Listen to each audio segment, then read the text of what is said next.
नमस्कार, मैं हूं ज़ारा। पक्ष विपक्ष में बहुत स्वागत है आपका। चलिए शुरुआत करते हैं अपने इस खास बुलेटिन की। हाल ही में उजागर हुए देश के सबसे बड़े बैंक घोटाले एबीजी शिपयार्ड स्कैम को लेकर सीबीआई ने दावा किया है कि ये 2005 से 2012 के बीच हुआ। इस घोटाले को लेकर केंद्र ने सरकार पर कांग्रेस पर लूटो और भागो की नीति अपनाने का ताना कसा था, लेकिन अब कांग्रेस नीति पूर्ववर्ती यूपीए सरकार घेरे में आ गई है।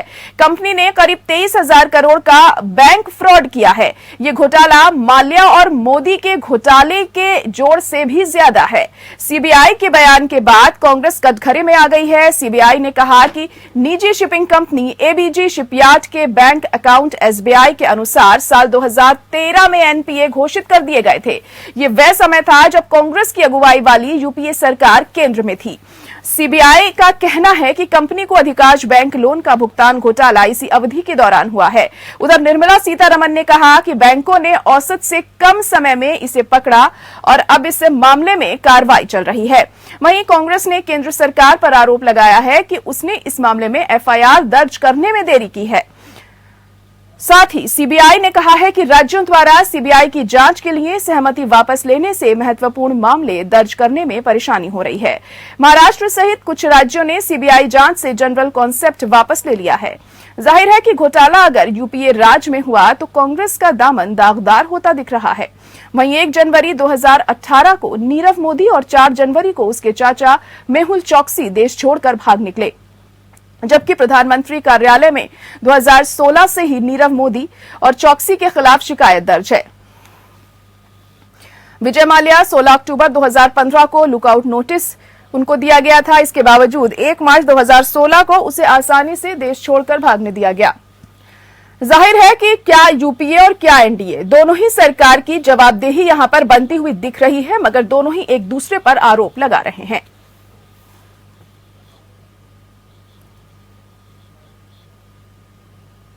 और इसी पर आज हम विश्लेषण करेंगे, चर्चा करेंगे। खास मेहमान हमारे साथ जुड़ चुके हैं। खेमचंद शर्मा जी बीजेपी से हमारे साथ जुड़ चुके हैं। इसके अलावा ज्ञान रंजन जी कांग्रेस नेता हैं, वो भी इस वक्त हमारे साथ जुड़ चुके हैं।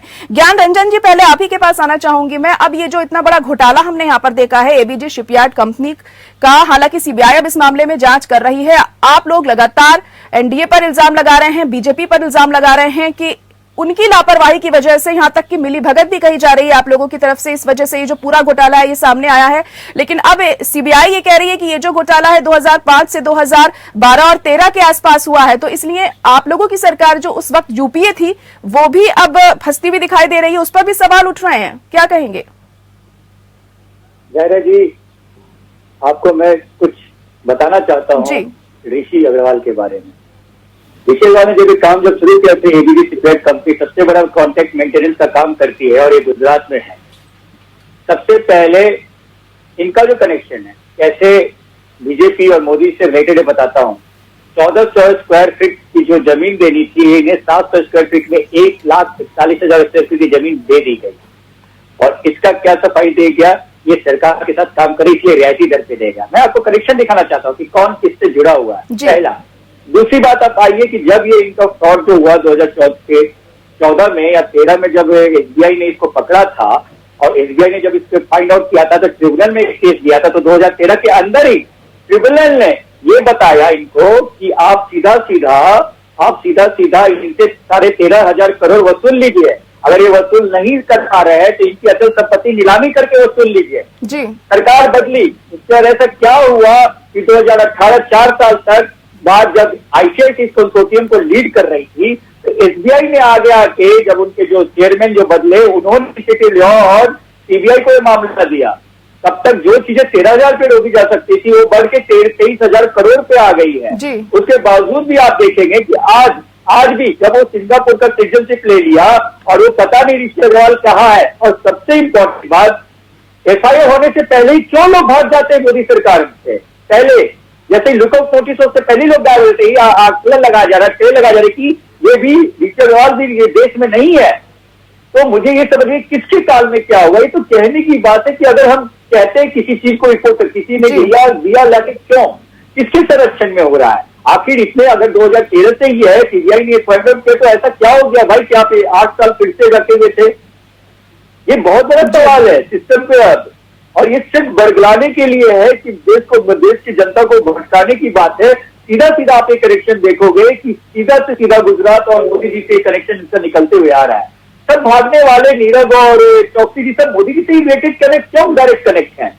जी जी, चलिए ठीक है, इसका जवाब ले लेते हैं। खेमचंद शर्मा जी भी हमारे साथ जुड़े हुए हैं बीजेपी से। खेमचंद जी, आप क्या कहेंगे? सीधा सीधा मोदी जी और गुजरात सरकार के ऊपर आरोप लगा रहे हैं। ज्ञान रंजन जी यहाँ पर कह रहे हैं कि अगर ये यूपीए के कार्यकाल में ये घोटाला शुरू भी हुआ था तो आप लोगों को इतना समय क्यों लग गया है? इतना बड़ा ये घोटाला हो चुका है, अगर पहले ही कार्रवाई की जाती तो इस हद तक ये ना पहुंचता। देखिए, ये सिर्फ और सिर्फ झूठ बोल रहे हैं और अफवाह फैलाने का काम कर रहे हैं। हम सभी जानते हैं कि जो ये घोटाला हुआ है वो घोटाला यूपीए के टाइम में हुआ था। और बैंकों में जब इस तरीके के घोटाले को पकड़ा जाता है या उसको ट्रेस किया जाता है उसमें समय लगता है और कम से कम 50 से 55 महीने इसमें लगते हैं। इस समय एनडीए की सरकार है, बहुत सारे रूल्स को सिंप्लीफाई किया गया है, इस तरीके से बनाया गया है कि अगर कोई इस तरीके का हमें सस्पिशियस अकाउंट दिखता है तो उस पर एक्शन लिया जा सके। भारतीय जनता पार्टी की सरकार का इसमें कोई इन्वॉल्वमेंट नहीं है। भारतीय जनता पार्टी की सरकार में बैंकों ने समय से पहले इसको आइडेंटिफाई किया है और सभी दोषियों के खिलाफ एक्शन लिया जाएगा। जो ये घोटाला हुआ है वो यूपीए के समय में हुआ है और कांग्रेस ने करवाया। जी, कांग्रेस ने करवाया, ये आप कह रहे हैं। ज्ञान रंजन जी, लगातार आपके ऊपर ये आरोप लगाए जा रहे हैं, हालांकि आप लोग भी बीजेपी पर ही ये आरोप लगा रहे हैं कि आप लोगों ने सही समय पर कार्रवाई नहीं की है। लेकिन किस तरीके से आप इस चीज को जस्टिफाई करेंगे, क्योंकि कहीं ना कहीं घोटाला शुरुआत तो आप ही के कार्यकाल में हुई थी ना? जायरा जी, आप वही तो मैं आपको बताना चाहूँ कि आप अगर हिस्ट्री तो देखिए, इसके संरक्षण में बैंक ने किसको दिया? क्या यूपीए गवर्नमेंट ने पैसा दिया? आप देखिए उसकी ओरिजिन कहाँ है उस कंपनी की। आप देखिए किसके संरक्षण में पड़ा। आपको मैं एक बहुत बड़ा फैक्ट बताता हूँ, 23,000 करोड़ का घोटाला जो हुआ है और उस इंसान की 200 करोड़ की भी कैपिटल नहीं है एसेट। आप समझिए, ये तो बैंक किस तरह से कैसे करे आपको ही समझना होगा। एक आम आदमी अगर लोन लेने जाता है तो किसने पेचीदा सिस्टम से उसे गुजरना पड़ता है और एक कंसोर्टियम बना के बैंकों ने पैसा दिया। ऐसे क्या है आप समझिए, कहां से ओरिजिनेट हुआ, किस जगह के बैंकों ने दिया, किस स्टेट के बैंकों ने दिया? मैं आपको इसीलिए आपके चैनल के माध्यम से आपके दर्शकों को मैं बताना चाहता हूं कि हिस्ट्री देखिए। सिर्फ बोलने से मैं बोल दूं तो क्या होगा, आप बोल देंगे क्या होगा, लेकिन आपको एक तथ्य के साथ बोलना होगा। सिर्फ ये बोल देना कि अफवाह फैला रहा है, अफवाह कौन फैला रहा है आपको भी पता है जी। लेकिन आपको नहीं लगता ऐसे में एक दूसरे पर इल्जाम लगाने से बेहतर यह है कि किसकी जिम्मेदारी बनती है उसके ऊपर सख्त कार्रवाई होनी चाहिए? ये बड़ी चीज यहाँ पर सामने आती है। ज्ञान रंजन जी, जायरा जी, मैं यही कह रहा हूँ ना, मैंने क्या कहा कि अगर 2013 में जब ट्रिब्यूनल ने ये केस फाइनल किया और उन्होंने कहा कि इनसे इनकी पैसे को ले लिया जाए किसी भी तरीके से, अगर ये वसूलते नहीं है तो इनकी असल संपत्ति से वसूल लिया जाए नीलामी करके, तो आखिर क्यों नहीं हुआ? आखिर इसमें एसबीआई और जो भी कंसोर्टियम से बैंक आईसीआईसी लीड कर रही थी इस कंसोर्टियम को, तो 4 साल क्यों लगा दिया? आखिर 2018 में ही एसबीआई के जो चेयरमैन बदले, एसबीआई के जो भी चेयरमैन आए वो उन्होंने लिया, एसबीआई सीबीआई को दिया। और सबसे बड़ी तथ्य, एफआई होने से पहले ही लोग क्यों भाग जाते हैं? मुझे ये नहीं समझ में आई सरकार में। आप हिस्ट्री देखो ना, माल्या जी से शुरू हुआ, चौकी, नीरज, अब तक देख लोगे सबका आप हिस्ट्री इतिहास देख लो, एक ही जगह से एक ही चीफ मिनिस्टर के कार्यकाल से उभरे सारे आप देख लो। जी चलिए ठीक है। खेमचंद शर्मा जी, आपको क्या लगता है आखिर इस तरीके से घोटाले हम आए दिन देख रहे हैं और जो जनता का पैसा है वही हाशिए पे चढ़ता है, ऐसे में नुकसान तो आम जनता को हो रहा है ना? ऐसे में जब इतना बड़े घोटाले हो रहे हैं, हम विजय माल्या की बात करें या नीरव मोदी की बात करें, विदेश भाग जाते हैं लोग ऐसे घोटाले करके, और अब ये ऋषि अग्रवाल भी है, इनका भी अता पता नहीं है, बताया जा रहा है ये भी विदेशी भाग गए हैं। अगर इस तरीके से होता रहेगा आखिर तो क्या उम्मीद की जा सकती है फिर आपकी सरकार से, क्योंकि मौजूदा तो आप ही की सरकार है, और ऐसे में क्या हम किस तरीके से हम उम्मीद लगाएं कि आने वाले दिनों में जो हमारा पैसा है वो सुरक्षित रहने वाला है बैंकों में, अगर घोटाले ऐसे ही होते रहेंगे? और ये तो बहुत बड़ा घोटाला है, करीब 23,000 करोड़ का। देखिए, पैसा बिल्कुल सुरक्षित रहेगा और भारतीय जनता पार्टी की सरकार आने के बाद इस तरीके से प्रोसेस बनाए गए कि इन घोटालों को आइडेंटिफाई किए जा सकते हैं। ये घोटाले पहले आइडेंटिफाई भी नहीं होते, आपको पता ही नहीं चलता था, 8-10 साल तक नहीं पता चलता था। बाद जब चीजें फटने लग जाती थी, कंपनी डूबने लग जाती थी, बैंक डूबने लग जाती, तो जाके पता चलता था। अब हमारे प्रोसेस की वजह से, ऑडिटिंग की वजह से, सतर्कता की वजह से ये चीजें बाहर आ रही हैं। अब चोर इनके हैं, कमीशन खोरी इन्होंने की है, सारा कुछ इन्होंने किया है, तो ये तो भगाई देंगे।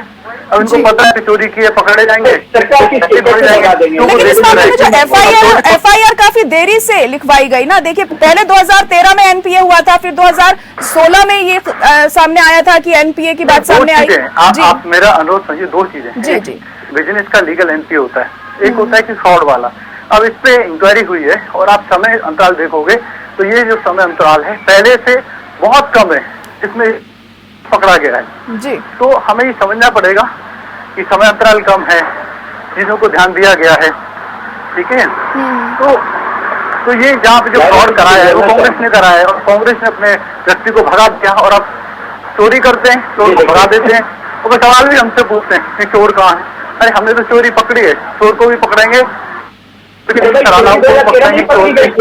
सहयोगियों को भी पकड़ेंगे। ठीक है, कहिए क्या कहना चाह रहे हैं ज्ञान रंजन जी, कहिए।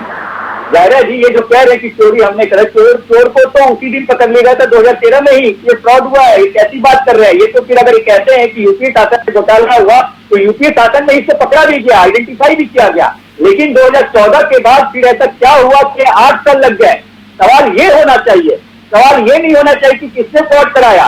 आखिर जब यूपी ये कहते हैं, इन्हीं की बात मानता हूं एक सेकंड के लिए, कि कहते हैं कि यूपी गवर्नमेंट में घोटाला हुआ तो यूपी गवर्नमेंट में इसका आइडेंटिफिकेशन भी हुआ, इसका फ्रॉड भी हुआ और अदालत ने इस पे कार्रवाई भी किया और उस समय कोई भागा भी नहीं था। अभी क्यों भाग जा रहा है सारे लोग, यही मैं बताना चाहता हूँ। जरा भी आप समझिए, माइंड से समझिए। सिर्फ यहाँ अच्छी सी बातें करने से ये बीजेपी और बीजेपी की जो मानसिकता है ना, सिर्फ लोगों को भरगलाने की है।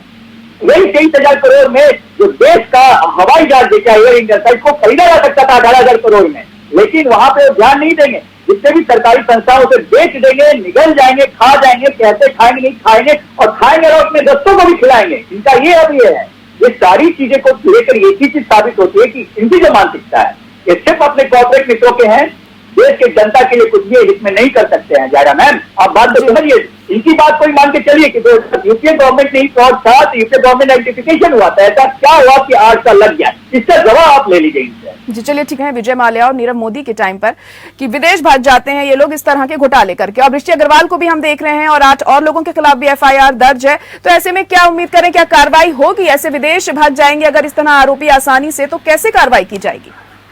कार्रवाई होगी, जरूर होगी। आपने देखा विजय माल्या किस तरीके से गिड़गिड़ा रहा है, किस तरीके से कोर्ट को बार बार कह रहा है कि मैं हिसाब करने को तैयार हूँ। 9,000 करोड़ से ज्यादा उसकी जो संपत्तियां जब्त कर ली गई है। ये मोदी सरकार है, इसमें किसी को बख्शा नहीं जाएगा। हाँ ये बात जरूर है कि कांग्रेस ने खुले हाथ से लूट करवाई, खुले हाथ से उन्होंने इस तरीके की चोरी करवाई, और उनके जो खास लोग हैं अब उनको पता है जो चोरी करता है चोर है, उसको पता है कि मोदी जी की सरकार है तो पैसा ठिकाने लगा और भाग जाओ। और हमारा जो प्रोसेस है, जो ये फाइनेंशियल प्रोसेस है, इसमें समय लगता है, लेकिन अब जो समय लगा वो पहले से बहुत कम लगा। और ये बात तय है कि उसको छोड़ा नहीं जाएगा, कहीं भी पहुंच जा, कहीं भी चला जा।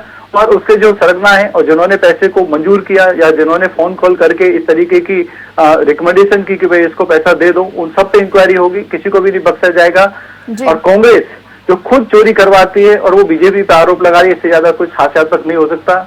ये जो लोन सारे के सारे लोन कांग्रेस के समय में दिए गए, बिना किसी प्रॉपर तहकीकात के दिए गए, रिकमेंडेशंस पे दिए गए, सारी चीजें निकल के बाहर आएंगी और कांग्रेस का जो काला चिट्ठा है वो सामने आ जाएगा और जो चोर हैं उनको छोड़ा नहीं जाएगा। जिस तरीके से नीरव मोदी पे शिकंजा कसा जा रहा है और जिस तरीके से विजय माल्या भीख मांग रहा है हमारी एजेंसी के सामने, वैसे ही हालत इनके भी कर दी जाएंगे। जी ज्ञान रंजन जी, लेकिन इतना बड़ा घोटाला हो जाता है तो कहीं ना कहीं यहाँ पर आसानी से तो नहीं हो जाएगा, क्योंकि ये बहुत बड़ा घोटाला है। तो कुछ ना कुछ अधिकारियों की मिली भगत तो यहाँ पर होगी और बैंक के अधिकारियों की भी, साथ साथ सरकार या प्रशासन की तरफ से भी बड़े लोग इसमें मिले हो सकते हैं, क्योंकि इतनी आसानी से इतना बड़ा घोटाला नहीं हो सकता है। बैंकों में जब कोई नॉर्मल लोन भी जैसे एनपीए होता है तो उसमें अचानक से कार्रवाई शुरू हो जाती है और उसके पर्टिकुलर शख्स के खिलाफ, मैनेजर या ऑफिसर के खिलाफ कार्रवाई की जाती है सीबीआई की तरफ से। और ये इतना बड़ा घोटाला हुआ और इतने देर बाद पता चला, आखिर बिना मिली भगत के तो पॉसिबल नहीं है ना कि हुआ होगा।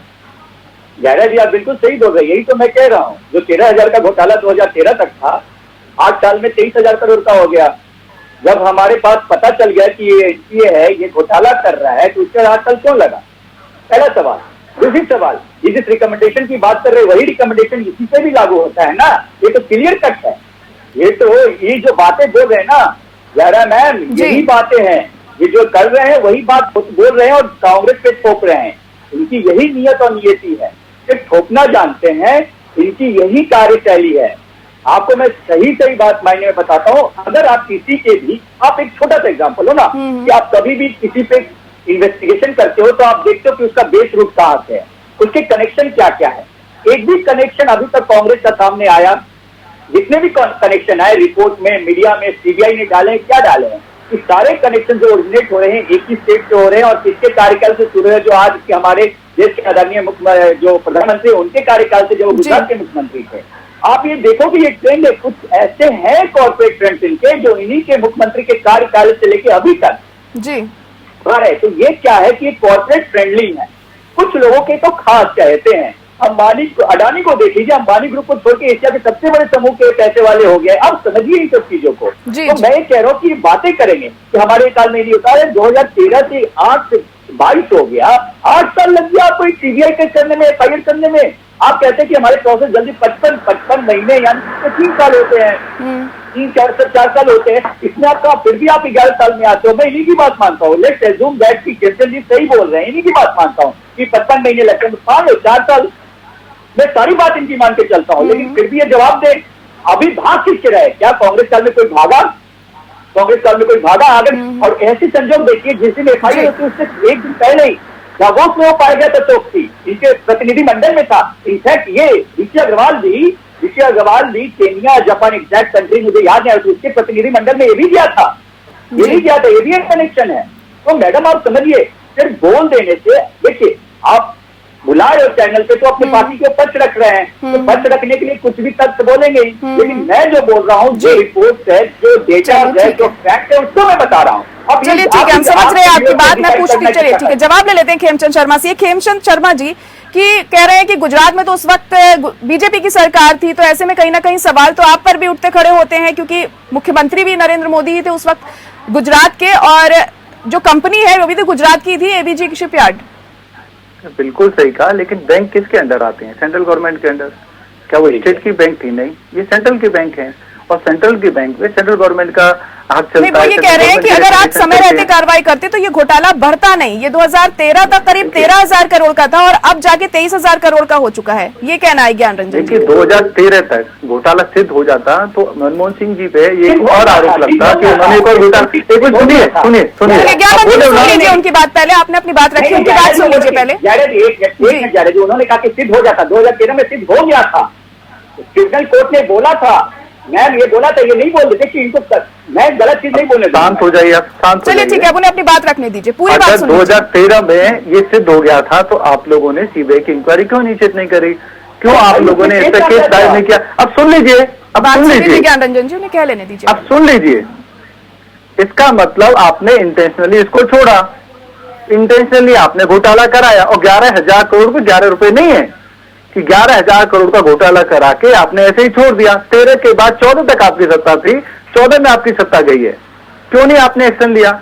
इसका मतलब आप झूठ बोल रहे हो, आप उससे भी झूठ बोल रहे हो। और दूसरा, एक प्रोसेस होता है, प्रोसेस होता है, सुन लीजिए पहले, प्लीज पहले सुन लीजिए, और उसमें एक टाइम पीरियड होता है, पहले सुन लीजिए। कांग्रेस ने आइडेंटिफाई कर लिया है, कांग्रेस ने भी स्वीकार किया है, कांग्रेस को स्वीकार करना पड़ेगा कि इस घोटाले में जितना भी पैसा सैंक्शन हुआ वो कांग्रेस के राज में हुआ, कांग्रेस के नेताओं के कहने पे हुआ, कांग्रेस के अफसरों के कहने पे हुआ, कांग्रेस के घूसखोरों के कहने पे हुआ। हमारे राज्य में उसको पकड़ा गया है। और आदमी भागता कब है? जब उसको पकड़ने का डर होता है, पकड़े जाने का डर होता है, उसको जेल जाने का डर होता है। हमारी सत्ता में उसको डर था, इसीलिए वो भागा है, इसीलिए वो चोर भागे। लेकिन हम किसी भागे वो चोर को छोड़ने वाले नहीं है। कांग्रेस ने दोनों हाथों से पैसा लुटा दिया। 36 लाख करोड़ जो बैंकों का पैसा है, अनाप शनाप तरीके से इन्होंने घोटाले में बर्बाद किया, सब जानते हैं। 10 साल में किस तरीके से इन्होंने बैंकों का भट्टा बैठाया। हम तो एनपीए को क्लियर करा रहे हैं। अभी आप देखिए 2013-14 में क्या हालत थी बैंकों की, और आज क्या है। हमने बैंकों की जो हालत है, बैंकों की जो बैलेंस शीट है, उसको क्लीन किया है। और इस तरीके के जितने भी घोटाले उनको बाहर ला रहे हैं, बाहर ला के जनता के सामने वसूली का काम कर रहे हैं। ठीक है खेमचंद जी, समय की कमी है, जल्दी से अपना जवाब दीजिए ज्ञान रंजन जी। जायरा जी ये बोल रहे हैं कि एनपीए का डेटा सबसे ज्यादा आज के डेट में, कैसी बातें कर रहे हैं? बैंक क्लीन अभी कब हुए, बात को समझिए। आप सुन लीजिए, अभी तो बहुत एग्रेसिव हो, क्या बोल रहे थे कि सुन लीजिए पहले, आप पहले सुन लीजिए। आपने तो 20 बार डिस्टर्ब किया। कह लेने दीजिए, समय भी नहीं है मेरे पास। अब ज्ञान रंजन जी जल्दी से कहिए अपनी बात। कैसी बात कर रहे हैं जायरा जी? ये लोग अब रिपोर्ट, इन्हीं की सरकार तो रिपोर्ट पब्लिश कर रही है ना। सरकार तो कांग्रेस की है नहीं अभी केंद्र में। इन्हीं की डेटा है, इन्हीं की सरकार करती है। इसीलिए मैं कहता हूँ कि ये नॉन डेटा अवेलेबल सरकारी है, ये अपने डेटा पे ही विश्वास नहीं करते। एनपीए सबसे ज्यादा ये करा रहे हैं, जनधन योजना से लेके पैसा कहाँ कॉर्पोरेट किसको को दे दिया, प्राइवेट जो सरकारी कंपनियां उसे बेच रहे हैं औने पौने दाम में। मैं यही बोलूंगा अंतिम में कि ये सारे वाद विवाद के बल्ले पे 8 साल क्यों लगा। कांग्रेस के टाइम में ही आइडेंटिफाई कर लिया गया था और उसी टाइम इसे रोका गया। गुजरात के मुख्यमंत्री उस समय जो थे उनकी सीधी संलिप्तता इसे पाई गई है। और आप देखना, मैं आपको ईमानदारी से कह रहा हूँ, बहुत गंभीरता से बोल रहा हूँ कि आपको ये रिपोर्ट देख के आएगा कि ये भाग चुका होगा इसी अग्रवाल भी देश से। चलिए ठीक है, बहुत शुक्रिया आप दोनों का हमारे साथ जुड़ने के लिए। इस खास पेशकश में एबीजी शिपयार्ड कंपनी के जरिए जो घोटाला किया गया है 28 बैंकों के साथ, उस पर अब आगे क्या कार्रवाई होगी ये देखना होगा और उम्मीद यही की जा सकती है कि जल्द से जल्द सख्त से सख्त कार्रवाई इस पूरे मामले में हमें आने वाले दिनों में देखने को मिले। पक्ष विपक्ष में इतना ही, मुझे दीजिए इजाजत, नमस्कार।